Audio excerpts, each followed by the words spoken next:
Whatever.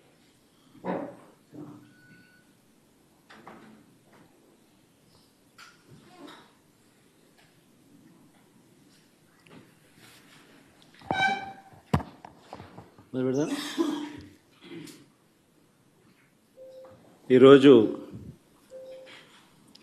రాష్ట్రంలో ప్రజాస్వామ్యం అన్నది కనపడడం లేదు. ప్రజాస్వామ్యం పూర్తిగా లేని పరిస్థితి రాష్ట్రంలో ఉంది అని చెప్పడానికి నిన్న జరిగిన ఎన్నికలే ప్రత్యక్ష ఉదాహరణ. నా పక్కన ఇటువైపున అటువైపున ఉన్న వాళ్ళు ఇద్దరు జెడ్పీటీసీ కంటెస్టెడ్ క్యాండిడేట్స్. నా కుడివైపున హేమంత్ పులివెందుల జెడ్పీటీసీ, పులివెందుల రూరల్ మండలానికి జెడ్పీటీసీ కంటెస్టెడ్ క్యాండిడేట్. ఇటుపక్కన సుబ్బారెడ్డి ఒంటిమిట్ట జెడ్పీటీసీ స్థానానికి కంటెస్టెడ్ క్యాండిడేట్. రాష్ట్రంలో ఇవాళ ఎలాంటి పరిస్థితులు ఉన్నాయి అని చెప్పడానికి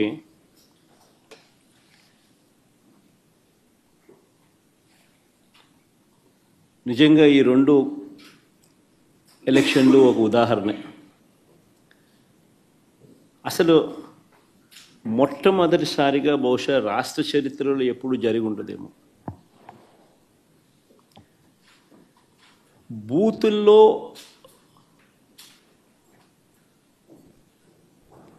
పార్టీకి సంబంధించిన ఏజెంట్ లేకుండా వైఎస్ఆర్సీపీ ప్రతిపక్ష పార్టీ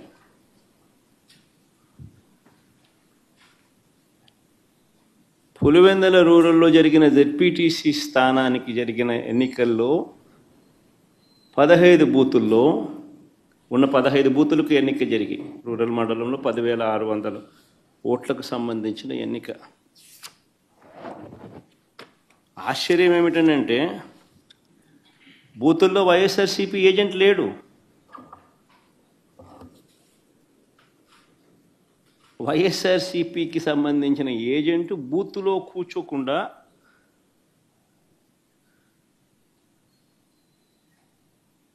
బూత్ దగ్గరికే మనిషి పోలేని పరిస్థితిలో బూత్లో ఏజెంటే లేకుండా ఎన్నికలు రిగ్గింగ్ చేసినారు. సాక్షాత్తు పోలీసుల సమక్షంలో పోలీసుల ప్రోద్బలంతో బూతులోకి వెళ్ళే ఏజెంట్ల ఫాములను వీళ్ళే తీసేసుకొని చింపేసుకొని బూతులోకి ఏజెంటే పోని పరిస్థితిలో ఎన్నికలు నిర్వహించామని చెప్పుకుంటా ఉన్న ప్రజాస్వామ్యం మన రాష్ట్రంలో బహుశా మన దేశంలో ఎక్కడ ఉండదేమో, ఒక్క మన రాష్ట్రంలో తప్ప.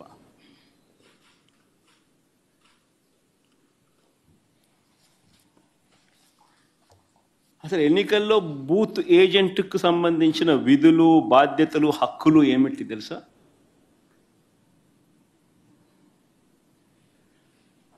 అసలు ఓటర్లే లేక దొంగ ఓటర్లను గుర్తించడం ఎవరు చేస్తారు? ఏజెంటే చేయాలి. పోలింగ్ ఏజెంటే చేయాలి. బూత్లో ఉన్న పోలింగ్ ఏజెంటే ఆయనకు సంబంధించిన విధులు, బాధ్యతలు, హక్కులు ఏమిటి అని అంటే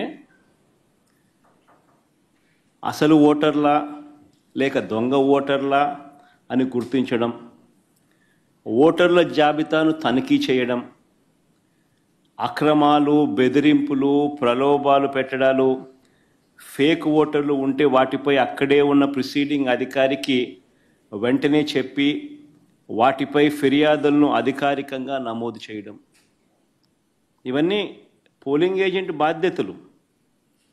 ఇవే వివరాలు పార్టీకి కూడా తెలియజేయడం.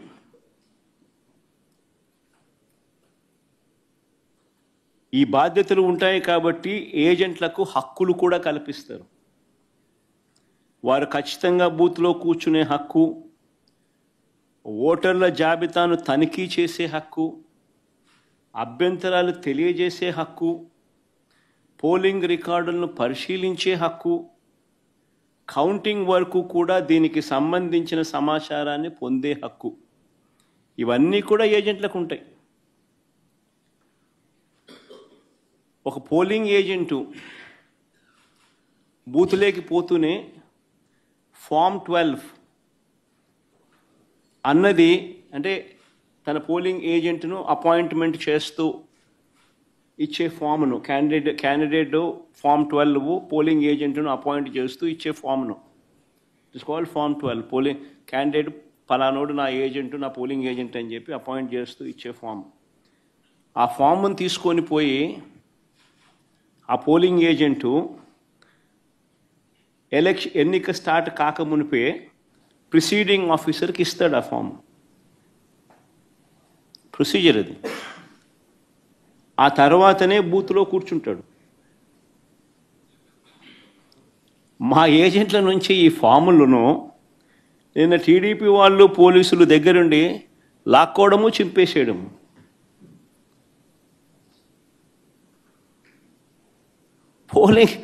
పోలింగ్ ఏజెంట్ అనేవాడు లేకుండా ఎలక్షన్ జరపడం అన్నది నేను ఎక్కడ చూడలా. ప్రజాస్వామ్యం అన్నది ఇంత దిగజారిపోయిన పరిస్థితి బహుశా చరిత్రలో ఎక్కడ చూసిండు మేము.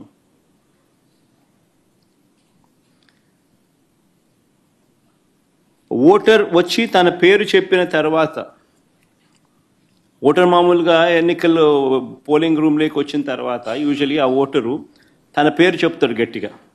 చెప్పిన తర్వాత పోలింగ్ ఆఫీసర్ రిజిస్టర్లో తన వేలిముద్ర కానీ తన సంతకం కానీ తీసుకుంటాడు.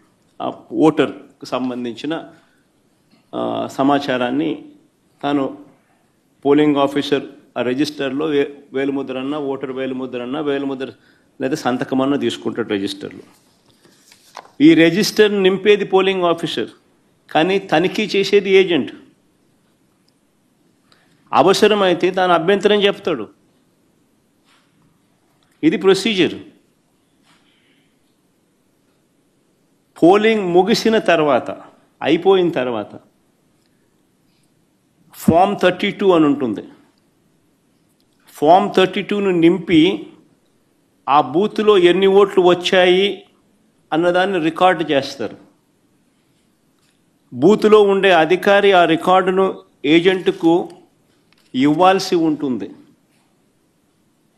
అంతేకాకుండా ఏజెంట్ నుంచి ఒక రిసిప్ట్ కూడా తీసుకుంటాడు ఆ ప్రిసీడింగ్ ఆఫీసర్. ఆ రికార్డుతో ఈ రిసిప్ట్ను కూడా జత చేయాలి.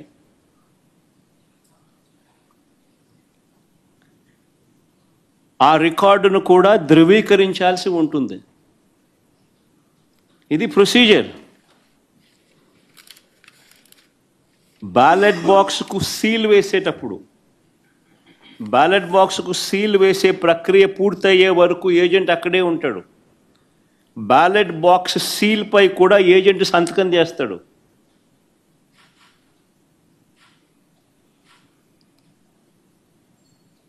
బ్యాలెట్ బాక్స్కు సంబంధించి సీల్పై కూడా ఏజెంట్ సంతకం తీసుకుంటారు.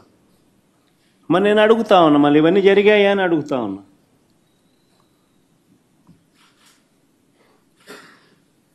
ఇవన్నీ జరిగాయా అని అడుగుతా ఉన్నా. అసలు ఏజెంట్లే లేకుండా చేసి ఎన్నికలు జరిపినప్పుడు దాన్ని ఎన్నికలని ఎలా అంటారని అడుగుతా ఉన్నా.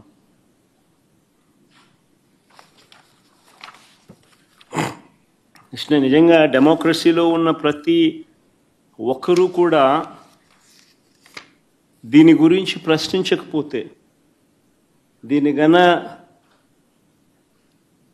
ప్రజాస్వామ్యాన్ని కాపాడుకోలేకపోతే, గొంతు విప్పకపోతే ప్రజాస్వామ్యం ఇంకా బతకదు. అధికారంలో ఉన్న పార్టీ ఈ మాదిరిగా ఎన్నికలు నిర్వహిస్తే ఎన్నికలు అన్నది ఇంకా హాస్యాస్పదమే అవుతాయి. ఎన్నికలు పెట్టాల్సిన ఎన్నికలు ఇంకా ఏం జరపాల్సిన పనులా, ఇంకా మన ఇష్టం గుద్దుకోవడమే. కానీ ఎన్నిక అని చెప్పి చెప్పాల్సిన పని కూడా. రాష్ట్రంలో ముఖ్యమంత్రి స్థానంలో ఉన్న చంద్రబాబు నాయుడు గారు నిజంగా అన్నిటికన్నా బాధ ఆయనతో చేతులు కలిపి అంటగాగుతా ఉన్న తన ఎల్లో మీడియా.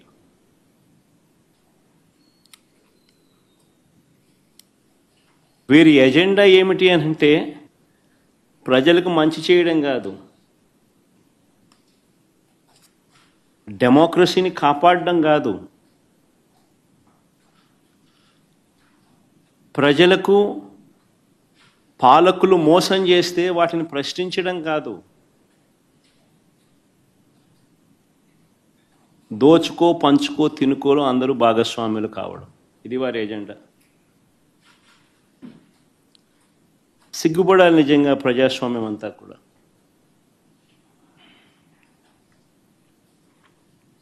ఈరోజు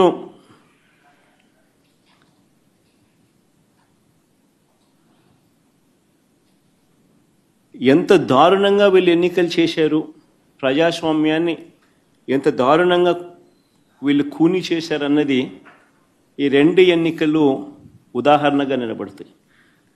నేను కొన్ని సన్నివేశాలు చెప్పుకుంటూ పోతాను, సో దట్ అసలు ఎన్నిక అనేది ఎలా జరిగింది అన్నది కూడా రాష్ట్ర ప్రజలందరికీ కూడా అవగాహన అన్నది వస్తుంది.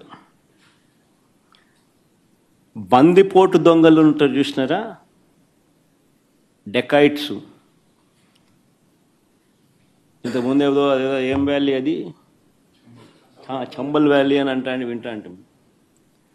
ఈరోజు నిజంగా దాన్ని మరిపించినారు. బందిపోట్లకు మించి చంద్రబాబు నిన్న పులివెందుల రూరల్ జెడ్పీటీసీ ఓట్లను దౌర్జన్యంగా వేసుకున్నాడు. సాక్షాత్తు పోలీసులు దాన్ని దగ్గరుండి ప్రోత్సహించారు.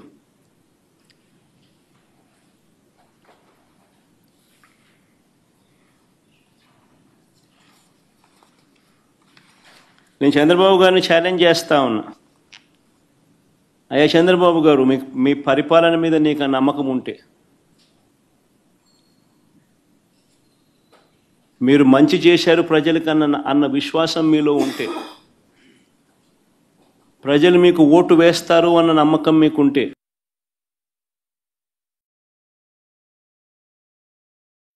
ప్రజాస్వామ్యబద్ధంగా సెంట్రల్ ఫోర్సెస్ను దింపండి. సెంట్రల్ ఫోర్సెస్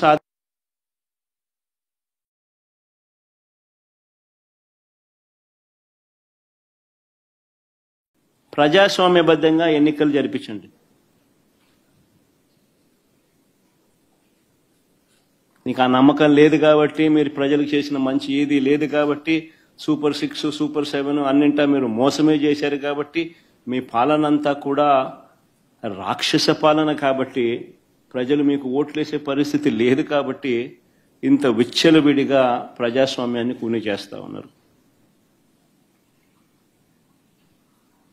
నేను అడుగుతా ఉన్న చంద్రబాబు నాయుడు, ప్రతి బూతుకు సంబంధించిన వెబ్ కాస్టింగ్ను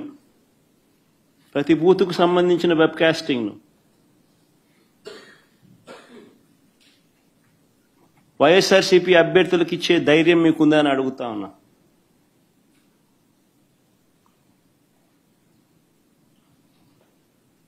పోలింగ్ బూత్ ఆవరణల్లో సీసీ ఫుటేజ్ను ఇచ్చే ధైర్యం మీకుందా అని అడుగుతా ఉన్నా.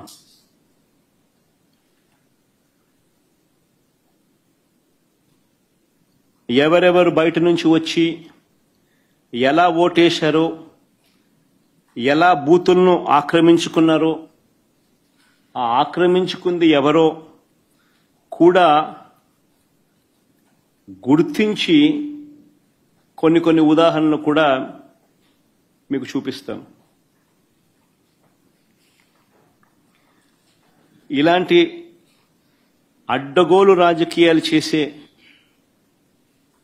నాయకుడిని లీడర్ అనరు, మాబ్స్టర్ అంటారు, లేదా ఫ్రాడ్స్టర్ అంటారు.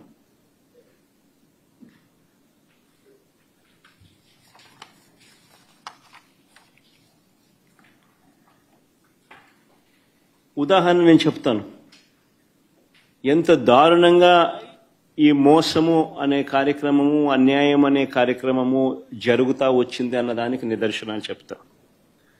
సాధారణంగా ఎన్నిక ఎప్పుడైనా జరిగినప్పుడు ఏ ఊరిలో సంబంధించిన ఓటర్లు అదే ఊరిలోనే ఓటేస్తారు. ఇది మామూలుగా గతంలో కూడా జరుగుతూ ఉన్న ప్రక్రియని.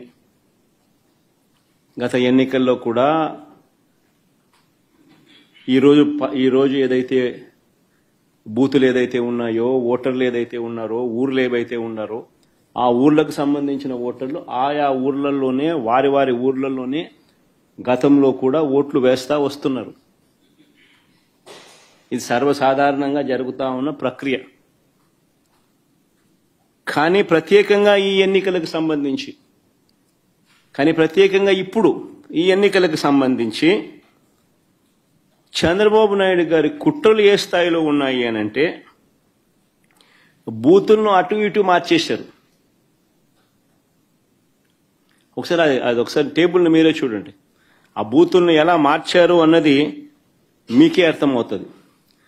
ఎర్రబల్లి నుంచి నల్లపురెడ్డిపల్లెకు 6, 7 and 6 and 7, 9 and 10 ఆ రెండు కాలమ్స్ ఒకసారి గమనిస్తే 6, 7 and 9, 10 రెండు కాలమ్స్ గమనిస్తే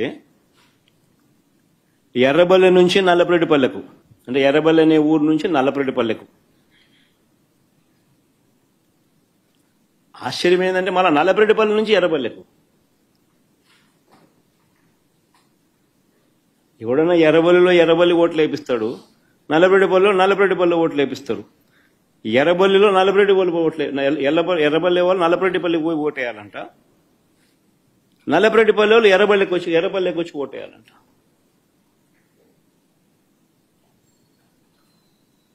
సిక్స్ 7 చూడండి, 9, 10 చూడండి.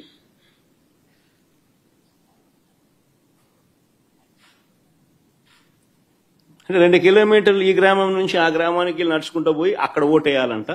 ఆ గ్రామం వాళ్ళు అక్కడ ఓటు వేయకుండా 2 కిలోమీటర్లు అక్కడి నుంచి నడుచుకుంటూ వచ్చి ఇక్కడ ఓటేయాలంట. మళ్ళీ 8 and 11 చూడండి. నల్గొండారుపల్లి నుంచి నల్లపురెడ్డిపల్లె, నల్గొండారుపల్లి నుంచి నల్లపురెడ్డిపల్లె అంటే 4 కిలోమీటర్లు. మళ్ళీ నల్లపురెడ్డిపల్లె నుంచి నల్గొండారుపల్లికి పోవాలంట. నల్లపురెడ్డిపల్లిలో ఓటేసే కార్యక్రమం జరగకుండా నల్లపురెడ్డిపల్లిలో నల్గొండారుపల్లికి పోవాలంట. 4 కిలోమీటర్లు అవుతారా? నల్గొండారుపల్లిలో ఓటేయకూడదంట. 4 కిలోమీటర్లు నడుచుకుంటూ వచ్చి నల్లపురెడ్డిపల్లిలో ఓటేయాలంట. అంటే ఏ రకంగా స్కెచ్ చేసినారనేది చూడండి అని అడుగుతా ఉన్నా. ఇక్కడ నుంచి స్టార్ట్ అయ్యింది. దాదాపుగా 4,000 ఓట్లకు 10,600 ఓట్లకు గాను 4,000 ఓట్లకు సంబంధించిన పరిస్థితి ఇది.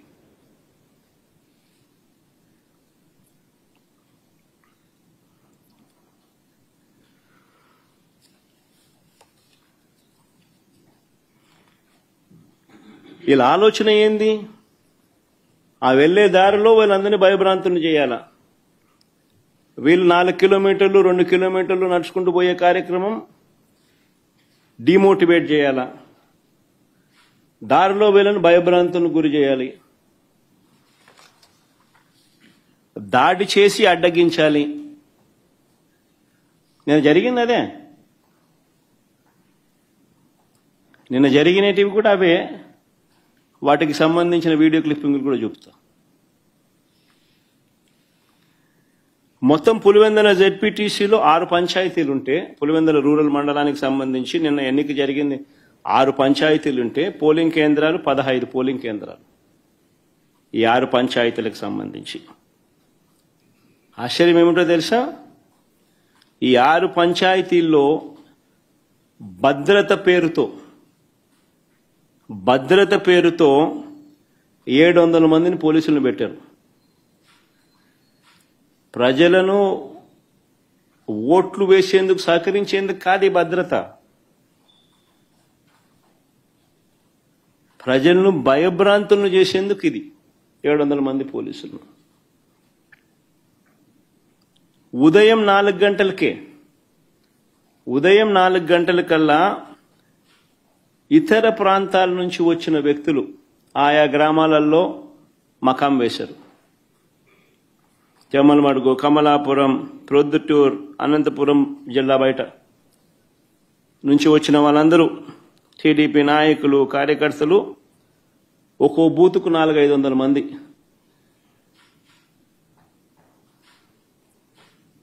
బయట వాళ్ళు వచ్చి పాగేసినారు. పోలీసుల సమక్షంలోనే, పోలీసుల దగ్గరుండి ప్రోత్సహిస్తూ.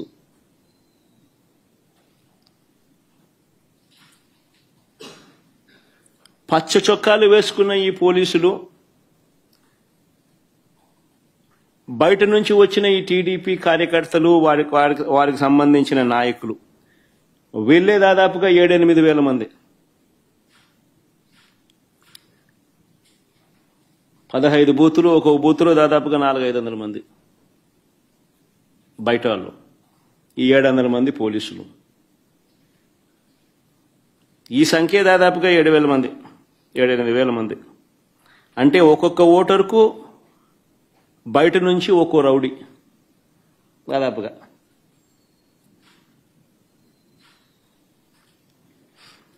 ఈ ఎన్నికలు స్వేచ్ఛగా జరిగాయి అని ఎవరైనా అనగలుగుతారని అడుగుతా ఉన్నా. ఈ నేపథ్యంలో టీడీపీ మంత్రులు, ఎమ్మెల్యేలు ఎన్నిక జరుగుతున్న గ్రామాలలో అరాచకం సృష్టించుకునేందుకు ఈ గ్రామాలను పంచుకున్నారు. మంత్రి సవిత, ఆమెకు సంబంధించిన మనుషులు ఎర్రబల్లిలో తిష్ట వేస్తే ఆమెకు సంబంధించిన నాయకులు, ఆమెకు సంబంధించిన మనుషులు ఎర్రబల్లిలో ఆమె తిష్టేస్తే, ఎమ్మెల్యే ఆదినారాయణ రెడ్డి నల్లపరెడ్డిపల్లెకు భారీగా జమ్మలమడుగు నుంచి తీసుకొచ్చిన కార్యకర్తలను, నాయకులను అక్కడ తిష్టేయడం. మరో టీడీపీ ఎమ్మెల్యే పుత్తా చైతన్య ఈ కొత్తపల్లిలో 100 మంది తన కార్యకర్తలతో తాను అక్కడే మకాం.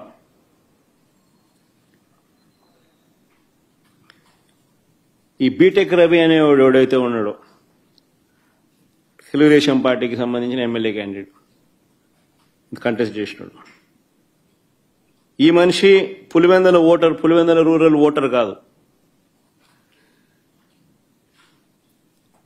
ఈ బీటెక్ రవి అనేవాడు పులివెందుల రూరల్ ఓటర్ కాకపోయినా కూడా తాను కూడా కనంపల్లిలో తిష్ట వేసి దౌర్జన్యం చేసినాడు.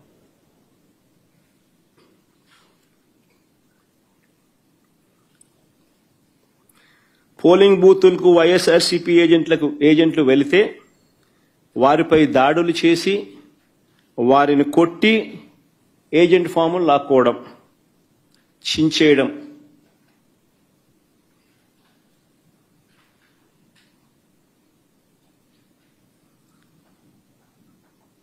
ఓటర్లు ఎవరైనా ఓటింగ్ చేయడానికి పోతే వారి ఓటర్ స్లిప్పులు లాక్కొని వాళ్ళని వెనక్కి పంపించేసేయడం. ఆ ఓటర్ స్లిప్ వీళ్ళు తీసుకొని పోయి వీళ్ళు ఓట్లు వేయడం.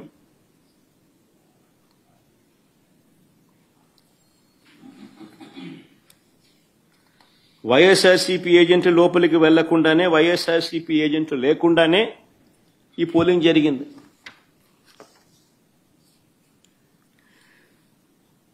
ఎవరైనా బూత్ వైపుకు వచ్చిన వారు వైఎస్ఆర్సీపీ ఓటర్ అయినా, న్యూట్రల్ ఓటర్ అయినా టీడీపీ గ్యాంగులు వారిని అడ్డుకోవడం, బెదిరించడం, భయపెట్టడం, ఓటర్ స్లిప్పులు తీసుకోవడం, లాక్కుని వాళ్ళని పంపించేసేయడం. ఖచ్చితంగా టీడీపీకి ఓటేసే టీడీపీ వాడైతేనే లోపలికి పోతాడు. ఇలా ఓట్లేసిన ఇతర నియోజకవర్గాల నుంచి వచ్చిన వాళ్ళు, ఇతర మండలాల నుంచి వచ్చిన వాళ్ళు, వీళ్ళందరినీ కూడా ఒకసారి ఏ రకంగా వీళ్ళు దొంగ ఓట్లు వేసినారు, ఏ రకంగా ఇది జరిగింది అన్నది కొన్ని ఉదాహరణలతో కొన్ని మా వాళ్ళు ఫోటోలు ప్రదర్శిస్తారు. ఒకసారి చూడండి. ఒకసారి ఇది బాగా ఇంట్రెస్టింగ్గా ఉంది. ఫోటో చూడండి ఒకసారి. కలెక్టర్ సమక్షంలోనే ఆయన జోబిలో 2 చేతులు జోబిలో పెట్టుకొని ఉన్నాడు చూసినాం. ఆయన కలెక్టర్, ఆయన పేరు శ్రీధర్, చెరుకూరి శ్రీధర్. ఆయన కలెక్టర్. ఆయన సమక్షంలోనే ఆ ఫోటోలో కనపడుతున్నారు చూసినామా, వాళ్ళు దొంగోట్లు వేస్తున్నారు. వాళ్ళు ఎవరు అనంటే జమ్మలమడుగు నియోజకవర్గానికి చెందిన దస్తగిరి అనే ఒకడు, సందీప్ కుమార్ అనే ఒకడు. వాళ్ళకు సంబంధించిన వివరాలు ఇంకా కొంచెం కిందికి పోతే ఆ వివరాలు కూడా ఇలా ఉంటాయి. ఆ ఫోటో కూడా చూపించు. అది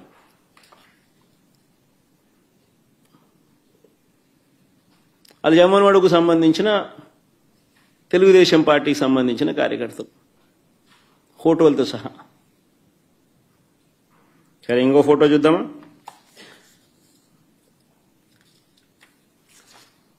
ఇంకోడు ఇంతకుముందు నేను చూపించింది నల్లపరెడ్డిపల్లె, ఇప్పుడు కూడా నల్లపరెడ్డిపల్లె. ఆ ఫోటోలో సర్కిల్ చేసి చూపించిన ఆయన చూసినాడు కదా, ఆయన కూడా జమ్మలమడుగు నియోజకవర్గానికి సంబంధించిన మనిషి. ప్రకాశం పేరు అది. ఆయనకు సంబంధించిన వివరాలు అయ్యి.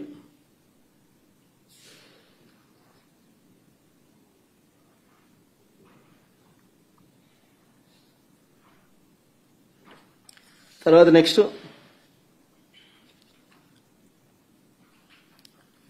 జనార్దన్ రెడ్డి ద్వారకచర్ల, ఈయన జమ్మలమడుగు నియోజకవర్గం నల్లపరెడ్డిపల్లె. ఆయనకు సంబంధించిన వివరాలు అయ్యి.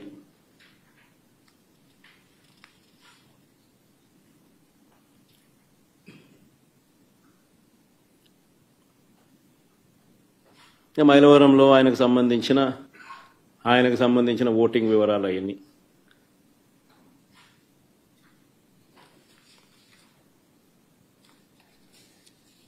ఇంకొకడు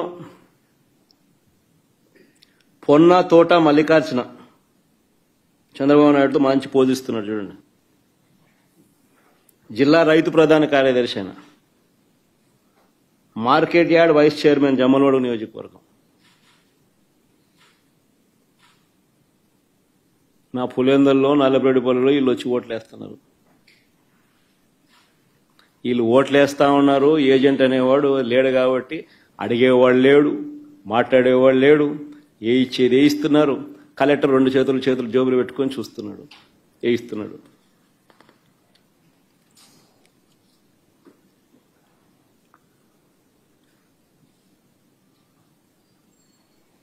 ఇంకొకరు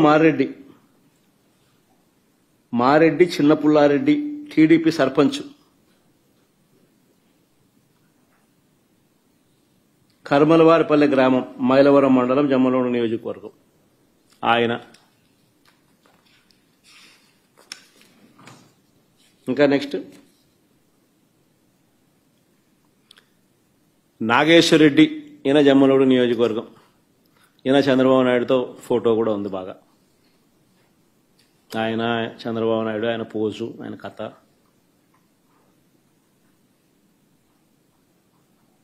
జమ్మలమడుగు మండలం అయినది. ఇంకో ఫోటో నెక్స్ట్. ఇది ఎర్రబల్లి పంచాయతీలో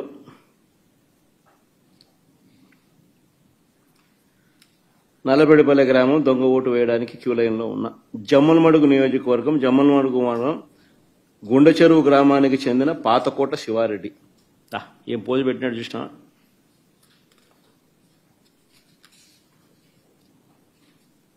నెక్స్ట్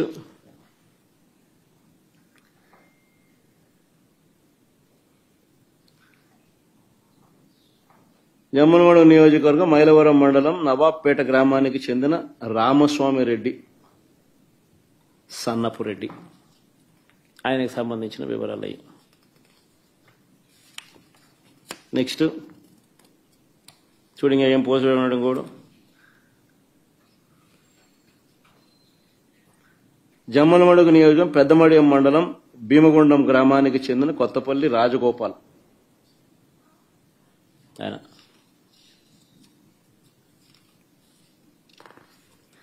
కొంతమందిని గుర్తించినారు.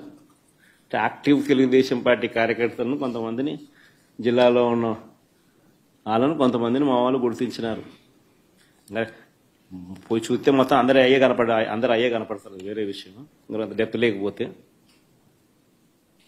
గుర్తించిన మేరకు నిన్న జరిగింది. ఈరోజు గుర్తించిన మేరకు మేము చూపించిన కాడి చూపించగలుగుతాం. అంటే వాళ్ళల్లో ప్రామినెంట్గా కొద్దో గొప్ప టీడీపీకి సంబంధించిన ప్రామినెంట్ కార్యకర్తలు ఎవరైనా ఉన్నవాళ్ళు ఎవరైనా ఉంటే మా వాళ్ళు గుర్తుపట్టగలిగిన వాళ్ళందరినీ ఐడెంటిఫై చేసి క్లియర్ కట్గా మార్క్ చేసి చూపించగలుగుతా ఉన్నా.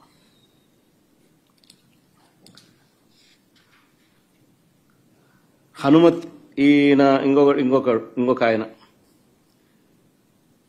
హనుమంతగిరి గ్రామానికి చెందిన బోయిన బాలుగ్రామ్.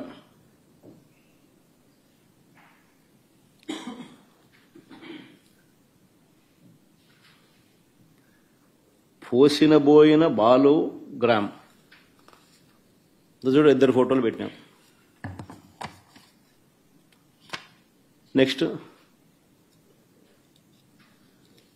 జమ్మలమడుగు నియోజకవర్గం మైలవరం మండలం కమ్మలదిన్న గ్రామానికి చెందిన మంత్రి కుల్లాయప్ప అని పేరు.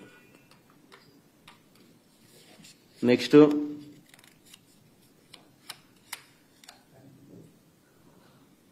ఇది భలే ఆశ్చర్యం. రీపోలింగ్ జరుగుతుంది. రీపోలింగ్లో కూడా ఈరోజు పొద్దున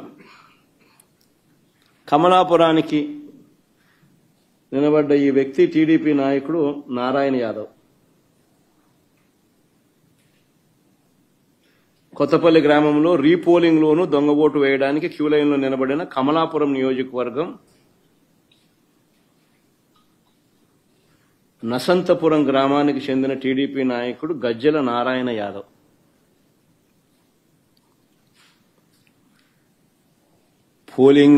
పోలింగ్ బూతుల్లో ఏజెంట్లు లేరు. వైఎస్ఆర్సీపీకి సంబంధించిన యథేచ్ఛగా దొంగోట్లు క్యూ లైన్లో నిలబడి వీళ్ళే సర్క్యులర్ పద్ధతిలో వీళ్ళంతకి వీళ్ళే రొటేషన్ పద్ధతిలో తిప్పుతున్నారు.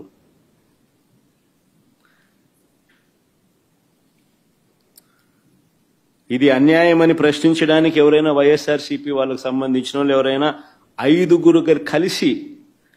మంది కలిసి వెళ్ళినా కూడా వారిని పోలీసులు తరిమి కొడుతున్నారు.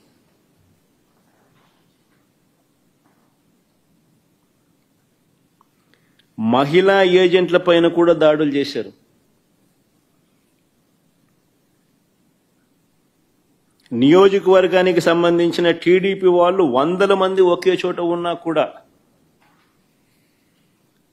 వాళ్ళు షామియానాలు వేసుకొని, ఆ షామియానాలు వేసుకున్న ఫోటో పెట్టచ్చుమా,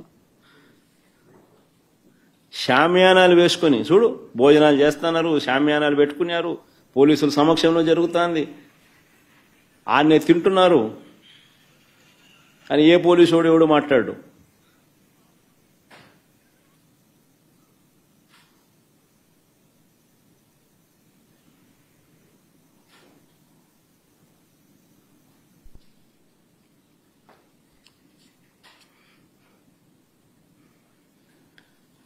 అసలు ఈ ఎన్నికల జెడ్పీటీసీ ఎన్నికల్లో పోలీసులను నిజంగా ఏరుకోరి నియమించుకున్నారు. ఈ పోలీసులను కూడా కోరి ఎవరిని అక్కడ పెట్టాలి అని చెప్పి నియమించినారు. ప్రశాంతంగా పోలింగ్ జరిగేలా చూడాల్సింది పోయి ఏ రకంగా తెలుగుదేశం పార్టీకి వీళ్ళే పచ్చ చొక్కాలు వేసుకొని పనిచేశారు అని చెప్పడానికి సాక్షాత్తు ఇక్కడ డిఐజీ అదే పనిగా పులివెందులకు వచ్చి కూర్చున్నాడు. ఆయన నేను రాత్రి నుంచే దౌర్జన్యకాండ స్టార్టు దగ్గరుండి ఆయన సమక్షంలోనే జరిగించినాడు. ఎవడి డిఐజీ అంటే కోయా ప్రవీణ్. కోయా ప్రవీణ్ అంటే టీడీపీ మాజీ ఎంపీ గరికపాటి రామ్మోహన్ రావు గారి సమీప బంధువు. వరుసకు అల్లడవుతాడు. తెలుగుదేశం పార్టీకి సంబంధించిన వాళ్ళ రాజ్యసభ వాళ్ళ ఎంపీ గరికపాటి రామ్మోహన్ రావు గారి సమీప బంధువు వరుసకు అల్లుడవుతాడు. ఆయన ఆయన ఆధ్వర్యంలో ఎన్నికలు జరుగుతా ఉన్నాయి. పచ్చ చొక్కా వేసుకున్న డిఐజీ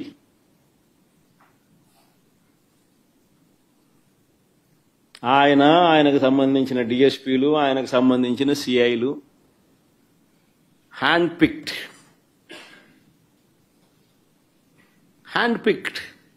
ప్రతి ఆఫీసర్ అక్కడ ఎవడు ఉండాలా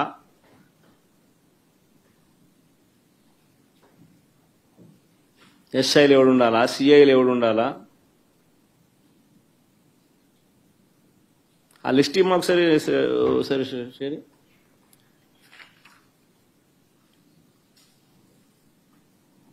చంద్రబాబు నాయుడు పరిపాలనలో అసలు పోలీసులు ఎవరైనా చంద్రబాబు నాయుడు మాట వినకపోతే పరిస్థితి ఏమిటో తెలుసా?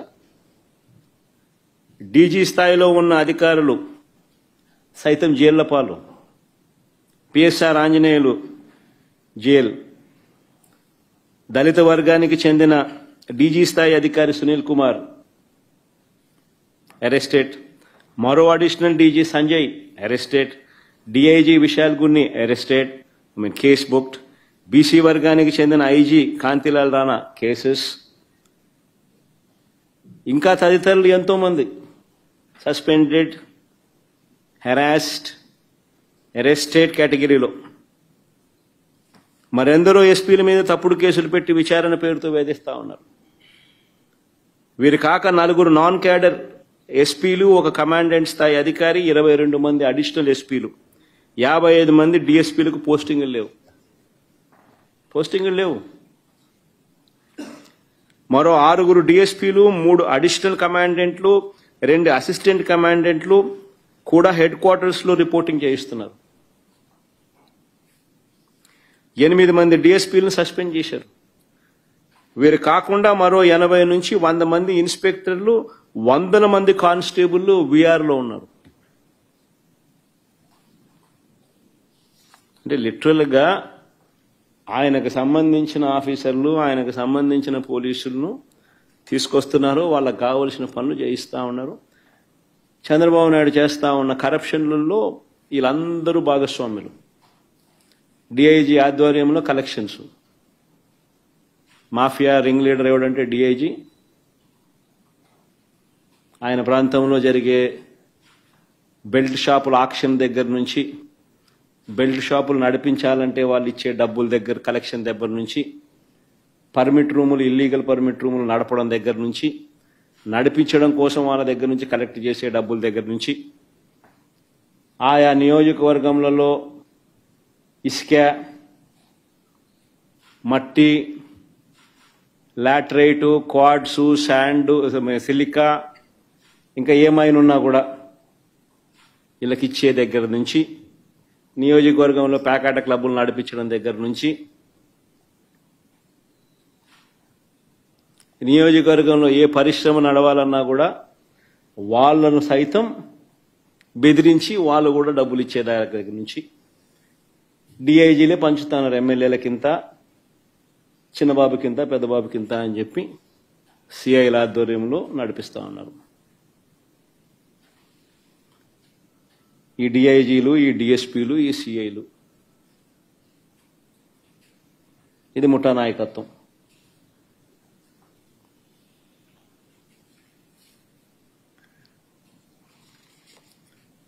మరి నేను అడుగుతా ఉన్నా, ఇలాంటి సమీప బంధువు తెలుగుదేశం పార్టీకి సంబంధించిన ఈ కోయా ప్రవీణ్ అనే ఈ వ్యక్తి డిఐజీగా తాను దగ్గరుండి తాను తన టీము పర్యవేక్షణలో జరుగుతా ఉన్న ఎన్నికలు. మరి దీన్ని ఎన్నికని అనగలుగుతారా అని అడుగుతాను ఎవరైనా. మరి ఎందుకు ఈ ఎన్నికలు జరపడమో అని అడుగుతా ఉన్నా. మరిన్ని వీడియోలు చూడండి ఎలా జరిగాయో మీకే అర్థమైతే. ఉదయం 4 గంటల నుంచే పులివెందుల మండలం ఎర్రపల్లిలో పోలింగ్ బూత్ను టీడీపీ వాళ్ళు అధీనంలోకి తీసుకున్నారు. వారి చేతిలో కర్రలు ఎలా ఉన్నాయో కూడా మీరే గమనించండి. ఉదయం 4 గంటల నుంచే ఇది ఎర్రబల్లిలో పోలింగ్ బూత్ను టీడీపీ వాళ్ళు అధీనంలోకి తీసుకున్నారు. చూడు,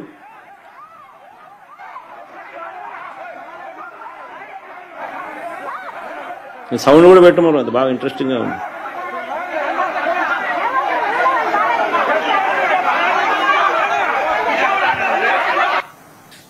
చూడు కర్రలు కూడా.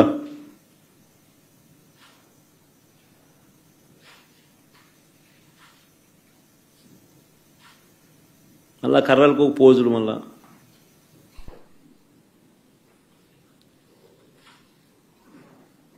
ఉదయం 4 గంటల నుంచి పులివెందుల మండలం ఎర్రబల్లిలో పోలింగ్ బూత్ను టీడీపీ వాళ్ళు అధీనంలోకి తీసుకున్నారు. వారి చేతిలో కర్రలు కూడా కనిపిస్తా ఉన్నాయి. రెండో క్లిప్పింగ్. టీడీపీ వాళ్ళు చేసిన అక్రమాలను అడ్డుకోకూడదని ఏకంగా మా ఎంపీ అవినాష్ రెడ్డిని తెల్లవారుజామునే పులివెందులలో అరెస్ట్ చేసినారు. అసలు ఆయన పులివెందుల రూరల్లో కూడా లేడు, పులివెందుల టౌన్లో ఉన్నాడు. టౌన్లో ఎన్నిక జరగడంలా ఆయన టౌన్లో ఉన్నాడు, ఆయన ఇంట్లో ఉన్నాడు. ఆయన ఇంట్లో ఆయన అరెస్ట్ చేస్తా ఉన్నారు.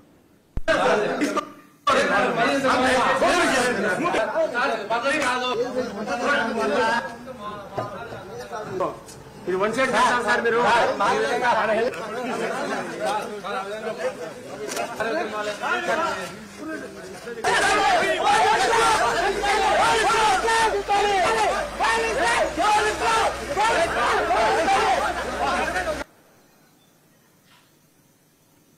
అవినాష్ రెడ్డి రూరల్లో కూడా లేడు, టౌన్లో పులివెందుల టౌన్లో ఉన్నాడు. పులివెందుల టౌన్లో ఎన్నికలు జరగడం, టౌన్లో తన ఇంట్లో ఉన్న తనను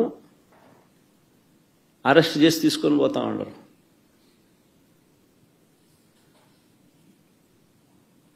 తెల్లవారుజామున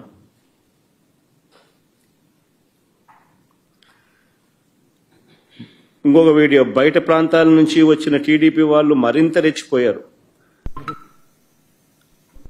మోట్నూతలపల్లిలో పోలింగ్ బూత్కు 2 కిలోమీటర్ల ముందే వాహనాలను ఆపి అడ్డగించారు.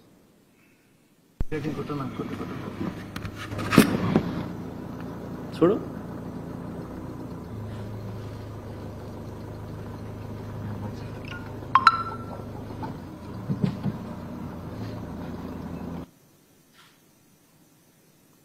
ఓటర్లు పోలింగ్ పోయడానికి వాళ్ళ పోయే కార్యక్రమం కూడా మోట్నూతలపల్లి పోలింగ్ బూత్కు 2 కిలోమీటర్ల ముందే వాహనాలను ఆపి ఓటర్లను అడ్డగించిన టీడీపీ మొక్కలు.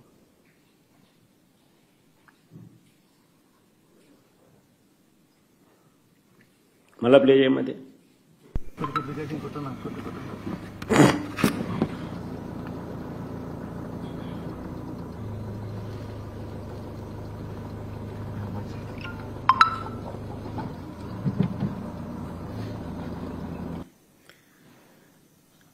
ఎర్రబల్లి గ్రామంలో బూత్ లోపలికి రానివ్వకుండా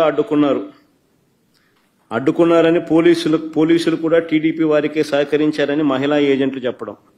ఎర్రబల్లి గ్రామంలో బూత్ లోపలికి రానివ్వకుండా అడ్డుకున్నారని.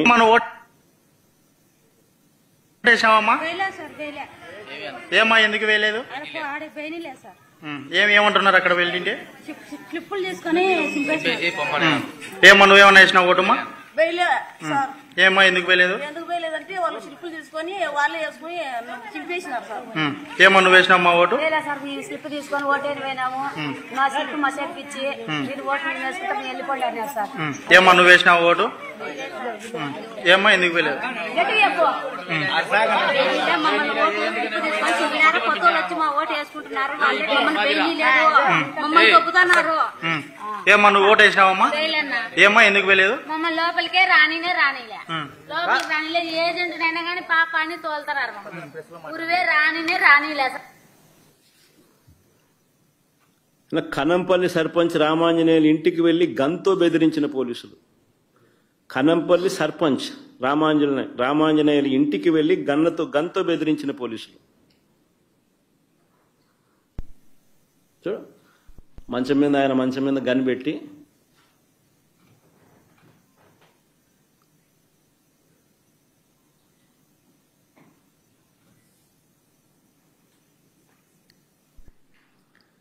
తర్వాత ఎర్రవల్లిలో రిగ్గింగ్ చేయడానికి పోలింగ్ కేంద్రానికి టీడీపీ కార్యకర్తలు వెళ్తుండగా పోలీసులు చక్కగా స్వాగతం పలికిన వీడియో.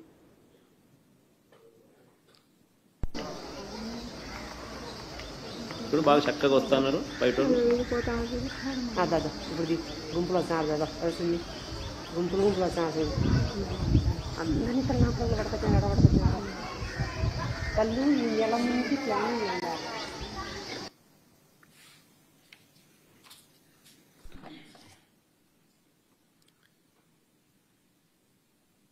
తర్వాత వేముల దుగ్గన్న గారిపల్లి గ్రామాలకు చెందిన టీడీపీ వాళ్ళు వచ్చి ఓట్లు రిగ్గింగ్ చేసుకుంటున్నారని ఏకంగా కనంపల్లి మహిళలు బయటికి వచ్చి ఆందోళన చేశారు. ఏజెంట్లను పోలింగ్ బూత్ లోపలికి రానివ్వకుండా బీటెక్ రవి తమ్ముడు భరత్ అడ్డుకున్నారు.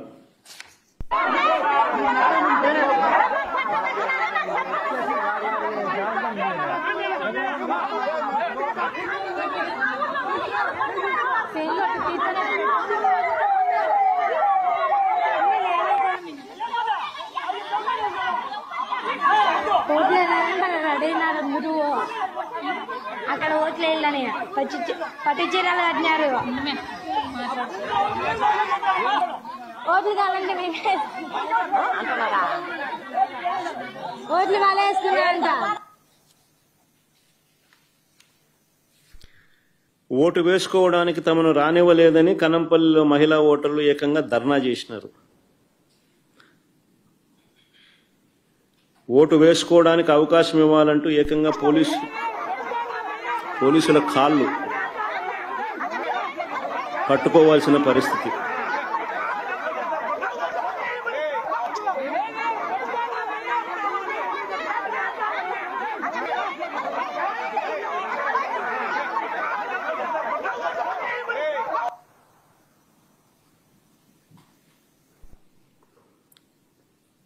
మేము ఓటు వేయలేకపోయామంటున్న కనంపల్లి ఓటర్ల ఆవేదన, వాళ్ళ వీడియో.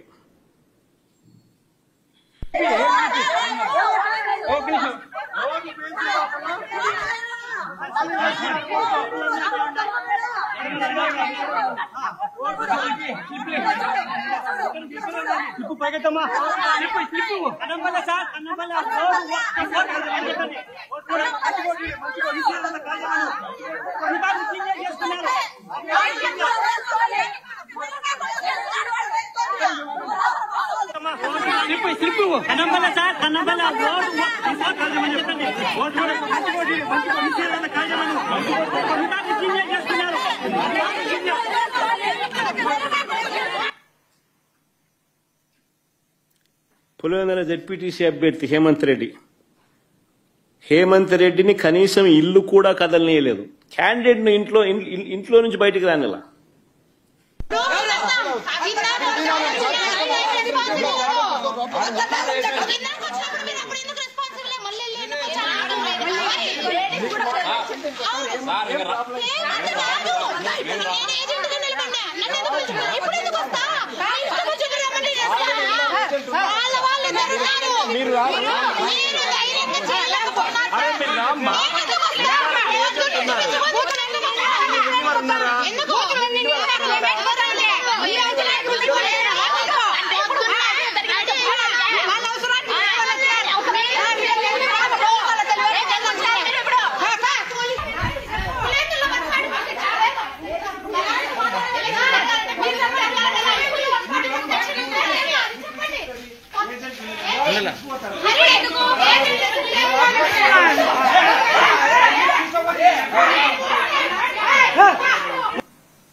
క్యాండిడేట్ ఇంట్లో నుంచి రానివ్వడంలా క్యాండిడేట్.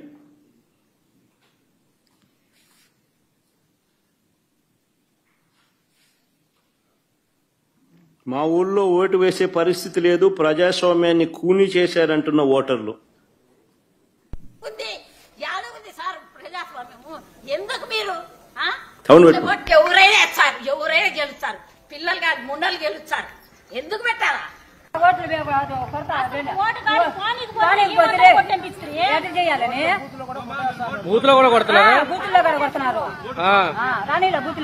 ఊరు లోపలికి అలో చేశారు. వేసేటప్పుడు అడిగారు. ఊరు నిండా 100 మంది ఉన్నారు. వాళ్ళు మా ఊరోళ్ళు కాదు. వాళ్ళని ఎలా అలో చేశారో తెలియదు. ఏ ఊరన్నా? మోరింద్రపల్లి.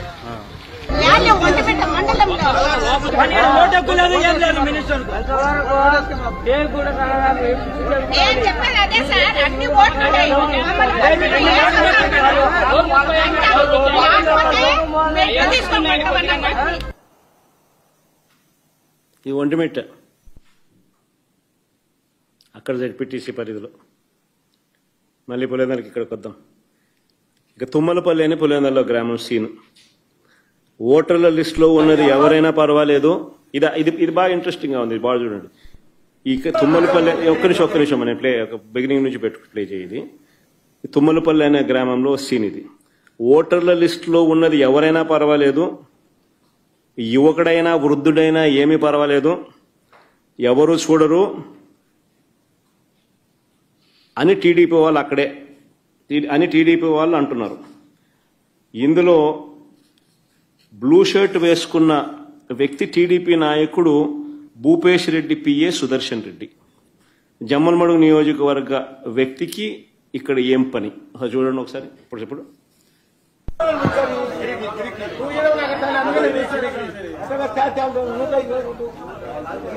వీళ్ళే స్లిప్లు ఇస్తా ఉన్నారు, వీళ్ళే దొంగోట్లు వేయిస్తున్నారు.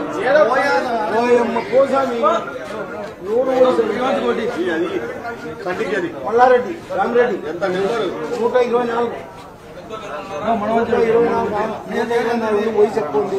ఏం కాదు బాబా, అప్పుడు ఇప్పుడు వయసు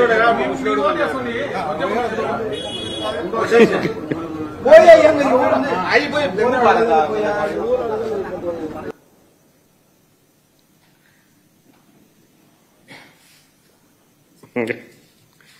ఆ బ్లూ షర్ట్ వేసుకున్న ఆయన భూపేష్ రెడ్డి పిఏ సుదర్శన్ రెడ్డి, జమ్మలమడుగు నియోజకవర్గం. ఆయన పులివెందులలో ఈ ఓటింగ్ జరిగేటప్పుడు ఈ గ్రామంలో ఏం పని ఆయనకు? ఆయనే ఓటర్ స్లిప్లు ఇస్తున్నాడు, ఆయనే ఓటర్లను పంపిస్తున్నాడు. వాళ్ళు ముసలోడైనా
డిఎస్పీ అన్న మాటలు కూడా ప్లే చేయండి అమ్మా.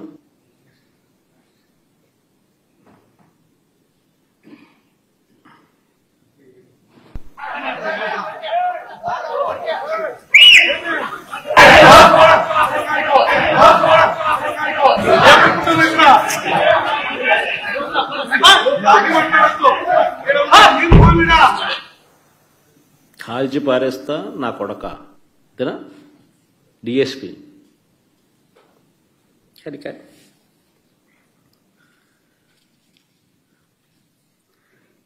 పులివెందుల జెడ్పీటీసీ పరిస్థితులు ఇలా ఉంటే నేనేం తక్కువ తిన్నానంటూ మరో మంత్రి రాంప్రసాద్ రెడ్డి. తన నియోజకవర్గంతో సంబంధం లేదు, తన పరిధిలో లేదు. ఒంటిమిట్ట మండలంలోని చిన్న కొత్తపల్లె గ్రామానికి వెళ్లి అక్కడ బూత్లో ఆయన రౌడీజం.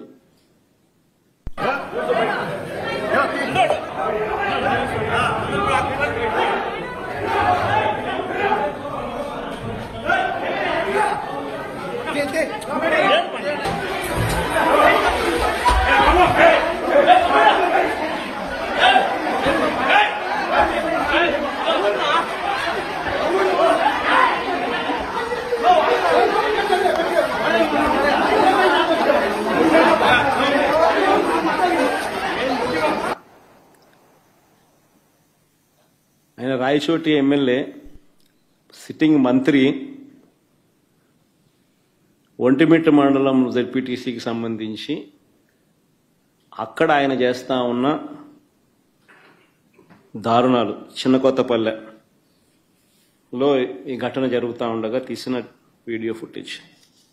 నేరుగా బూతులేకి పోవడం, ఏజెంట్లను లాగేయడం. ఇక్కడ ఏజెంట్లను లాగేసినారు, బూతులేకి పోయి ఏజెంట్లను లాగేసినారు. లాగేసి ఏజెంట్ను తంతన్నారు. ఏజెంట్ను తంతా ఉన్న ఫోటో మంత్రి సమక్షంలోనే.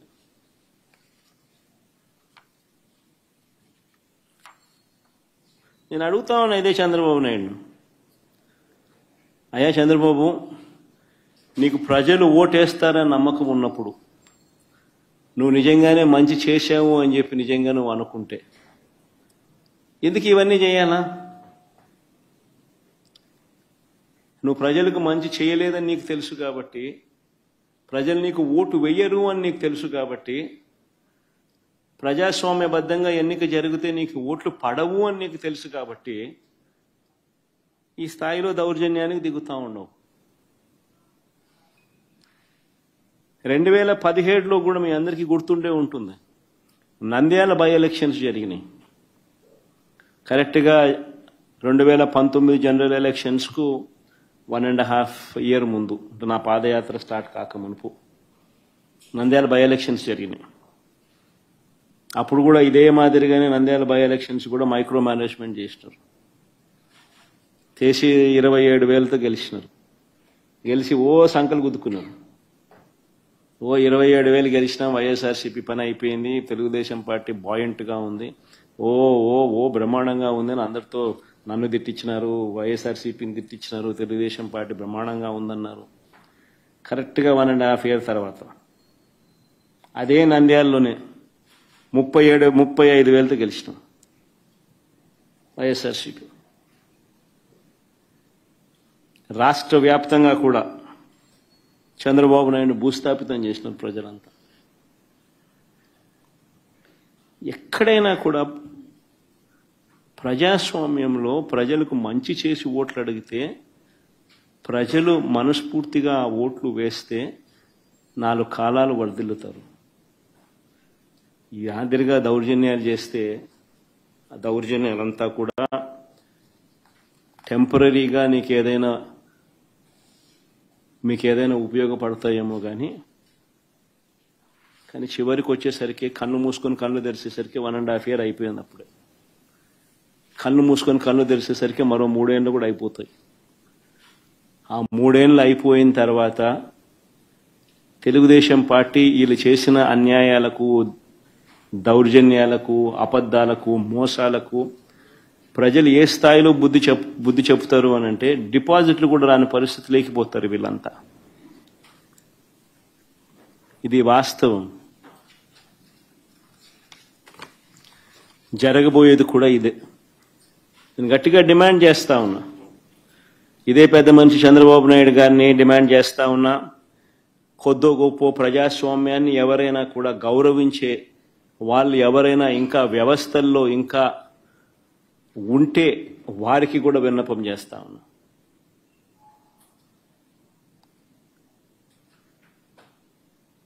ప్రజాస్వామ్యాన్ని కాపాడుకునే కార్యక్రమం చేయకపోతే, ప్రజాస్వామ్యం ఒక్కసారి చెయ్యి జారిపోతే నక్సలిజం అక్కడి నుంచే పుడుతుంది. ఒక డేంజరస్ సిమ్టమ్కు, డేంజరస్ పరిస్థితులకు మీరు పునాది వేస్తా ఉన్నారు. ఇప్పటికన్నా కళ్ళు తెరవండి. జరిగిన 2 ఎన్నికలను రద్దు చేయండి. ప్రజాస్వామ్యబద్ధంగా సెంట్రల్ గవర్నమెంట్ ఫోర్సెస్ చేత వాళ్ళ ఆధ్వర్యంలో ఎన్నికలు జరిపించండి. ప్రజలు ఎవరికి ఓటు వేస్తారో ఒక ఛాలెంజ్గా తీసుకోండి. చంద్రబాబు నాయుడు గారికి గట్టిగా హితవు పలుకుతా ఉన్నా, మీరు చేస్తా ఉన్నది చాలా అంటే చాలా దౌర్భాగ్యమైన పని. తప్పుడు పునాదులకు మీరు వేస్తా ఉన్నారు, తప్పుడు పునాదులు వేస్తా ఉన్నారు. ఇది రేపొద్దున వృక్షం అవుతుంది. మీరు చేసే ప్రతి పని మీకు చుట్టుకుంటుంది. మీరు గ్రామాలలో ఈరోజు మీరు తీసుకొచ్చే ఈ కక్షలు, కార్పణ్యాలు, ఈ మాదిరిగా చేయడాలు, దుర్మార్గాలు, ఇవన్నీ కూడా రేపొద్దున మీకు చుట్టుకుంటాయి.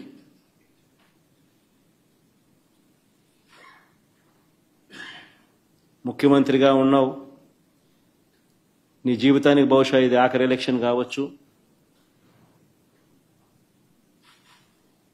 రామకృష్ణ అని అనుకునే ఈ వయసులో కనీసం ఆ మాటలన్నా అనుకుంటే పుణ్యమన్నా వస్తుంది. ఈ మాదిరిగా చేస్తే నరకానికే పోతావు. ఇప్పటికైనా మార్పు తెచ్చుకో చంద్రబాబు అని హితవు పలుకుతా ఉన్నా.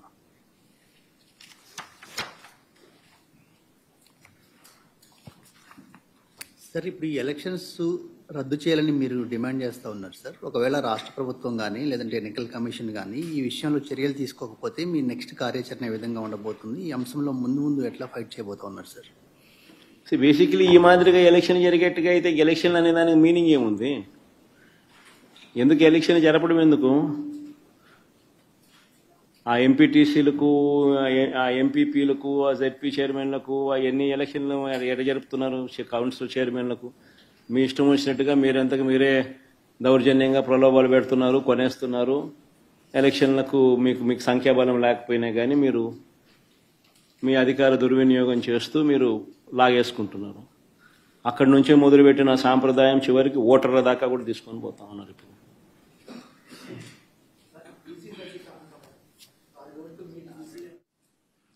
ఇవన్నీ కూడా అంటే అన్ఫార్చునేట్గా స్టేట్ ఎలక్షన్ కమిషన్ అన్నది ఒక డమ్మీ పాత్ర కన్నా దారుణమైన పాత్ర పోషిస్తూ ఉంది.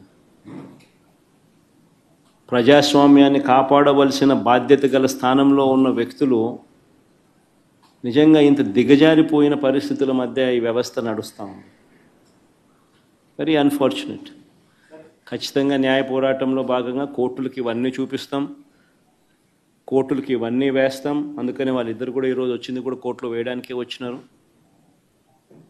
ఇద్దరు జెడ్పీ టీసీ అభ్యర్థులు కూడా కోర్టులో వేయడానికే ఇక్కడికి వచ్చినారు. ఈ డీటెయిల్స్ అన్నీ తీసుకొని పోయి వీళ్ళు కోర్టులో వేస్తారు. న్యాయస్థానం ముందర ఇవన్నీ కూడా ఉంచడం జరుగుతుంది. డిమాండ్ వుడ్ బి కేంద్ర బలగాల చేత, కేంద్ర బలగాల ఆధ్వర్యంలో ప్రజాస్వామ్యబద్ధంగా ఎన్నికలు జరిగించాలి అన్నది డిమాండ్ ఉంటుంది. ఆ డిమాండ్తోనే కోర్టుకు కూడా ఆశ్రయించడం కూడా జరుగుతుంది.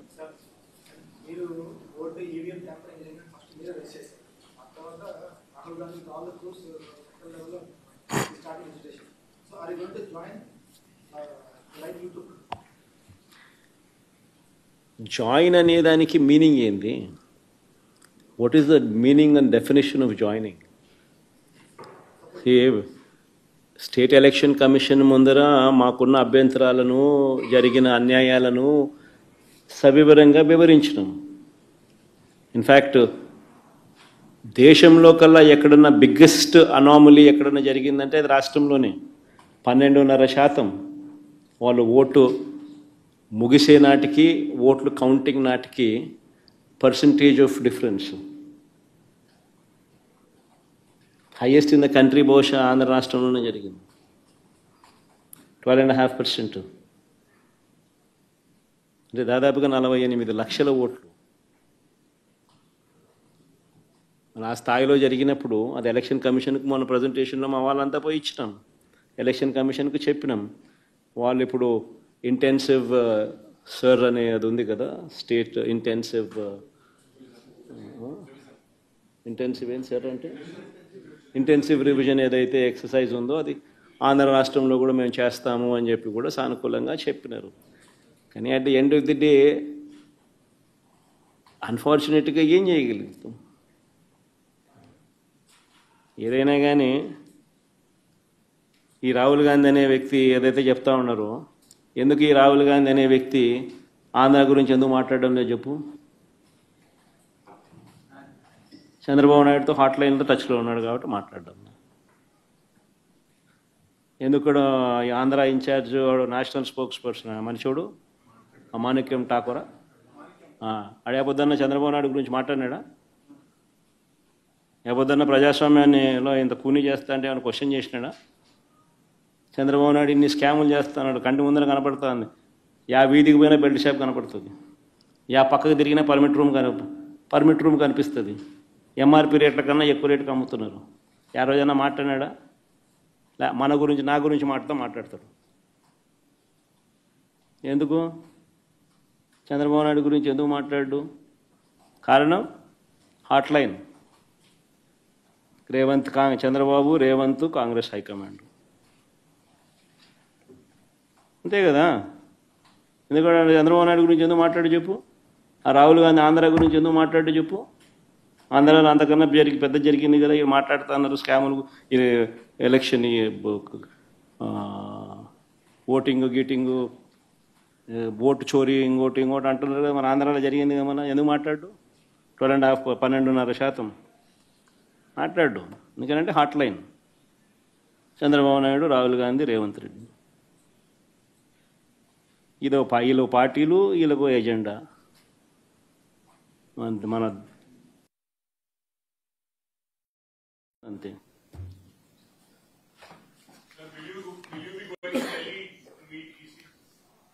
We've already done, Avinash. This is State Election Commission. This has got nothing to do with Central Election Commission. And the State Election Commission, we've already complained, and we'll also be launching a similar complaint in the High Court. We'll be taking it to the notice, we'll be presenting all these facts to the notice of the High Court. Ultimately, at the end of the day, we can only do so much. Whatever we can do, we're trying to do. So it's a big claim that you were saying Rahul Gandhi and Chandrababu Naidu are in touch. Are you sure about it?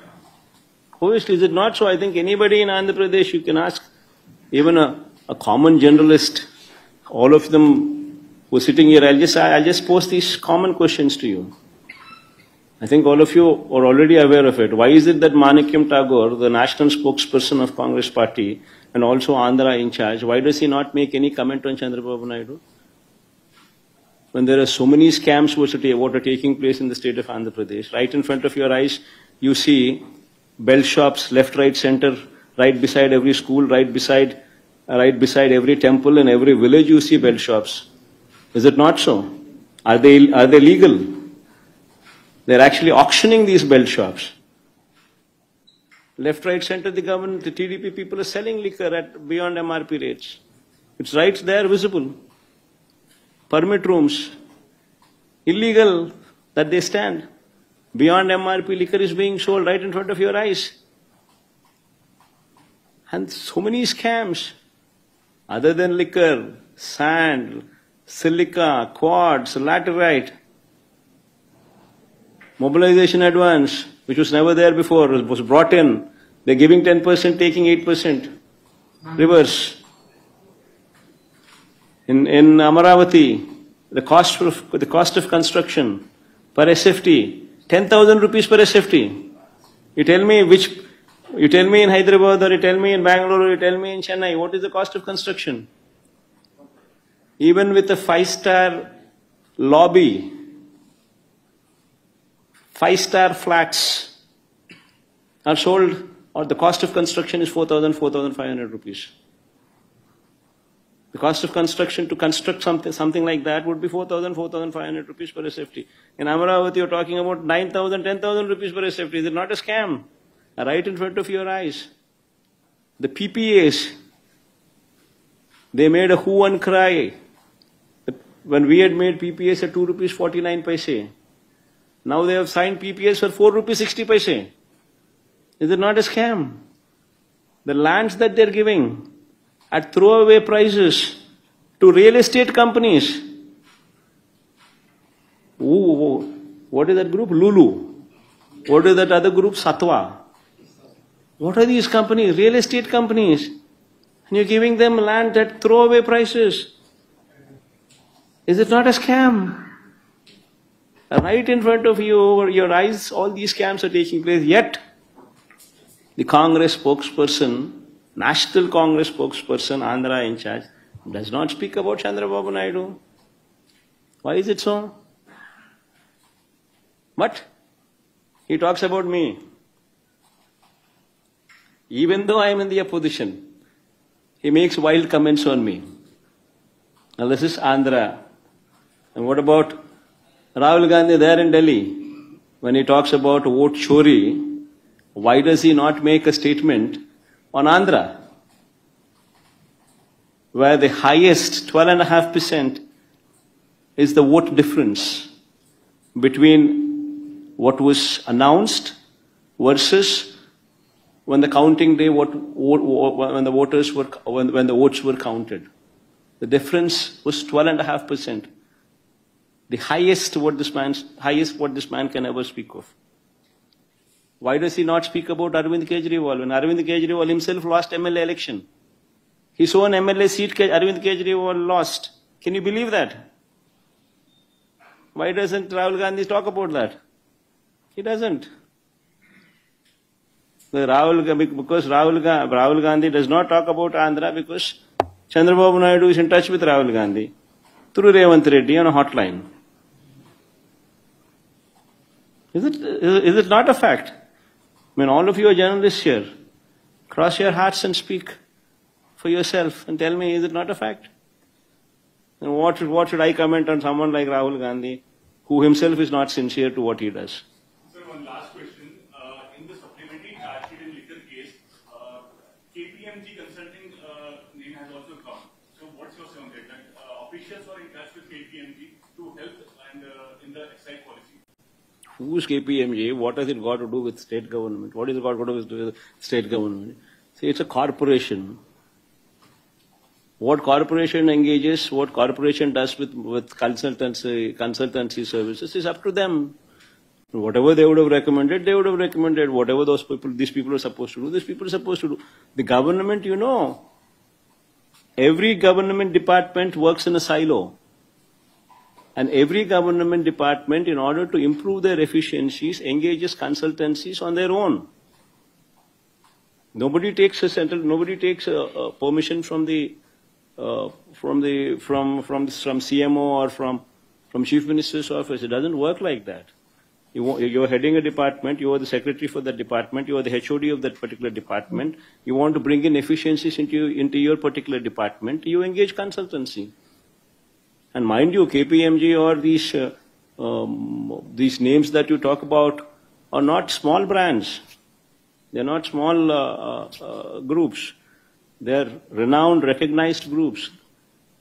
Be it KPMG or be it any of these big auditing firms that you talk about, these big 5 firms or big firms that you talk about, they're not small firms. For any of them to just make wild statements the way they deem fit, it's not right also.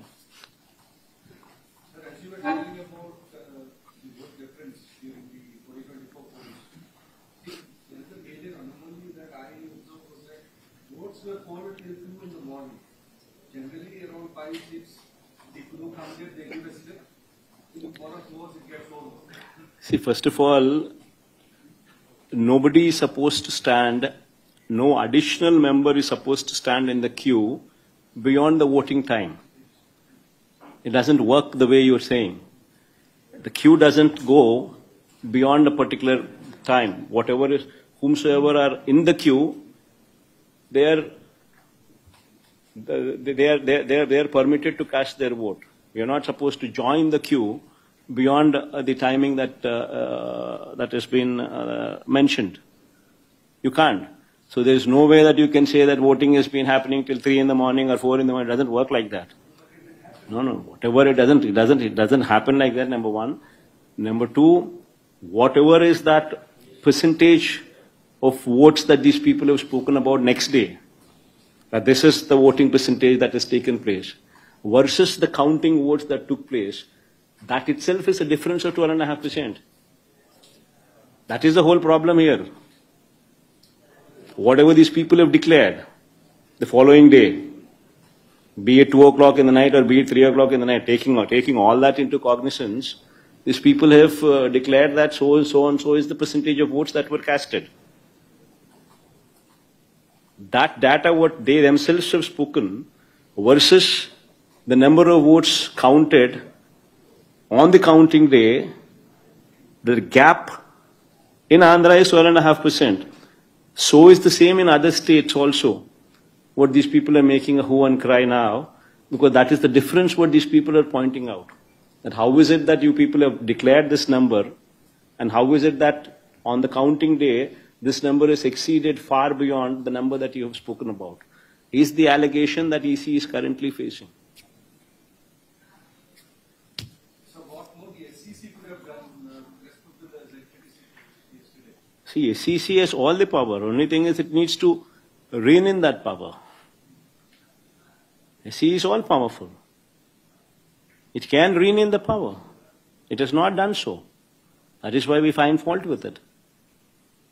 In fact, you would remember in our regime, when SEC was there, SEC ordered for not to conduct elections because COVID was there, even though COVID was not prevalent. Then election had to be postponed for whole 1 year. Halfway through, 50% of the election happened. The balance 50% of the elections took place after 1.5 years. Had that man not spoken, elections would have been completed in 1 week's time. But since that man intervened, state government was left with no other option but to postpone the election for 1 whole year later. That is the power of State Election Commission. But unfortunately, the State Election Commission is not reining in. That is the unfortunate thing. See, in a democracy, forget about YCP, forget about TDP, forget about all these parties. Today we are sitting in the opposition, tomorrow we will be in the government, tomorrow they will be sitting in the opposition. That's a different ball game altogether. But whomsoever sits there in the government, if that person is permitted to do something like this in a democracy, you're not permitting the agents in the booth. And if we, being journalists, accept to this and let this go, then what is to happen to the state? See, what you're sowing tomorrow will become a bigger plant. The same seed would grow into a tree. And that would be the heckling democracy. See, anybody whomsoever is bothered about democracy should speak out. Okay.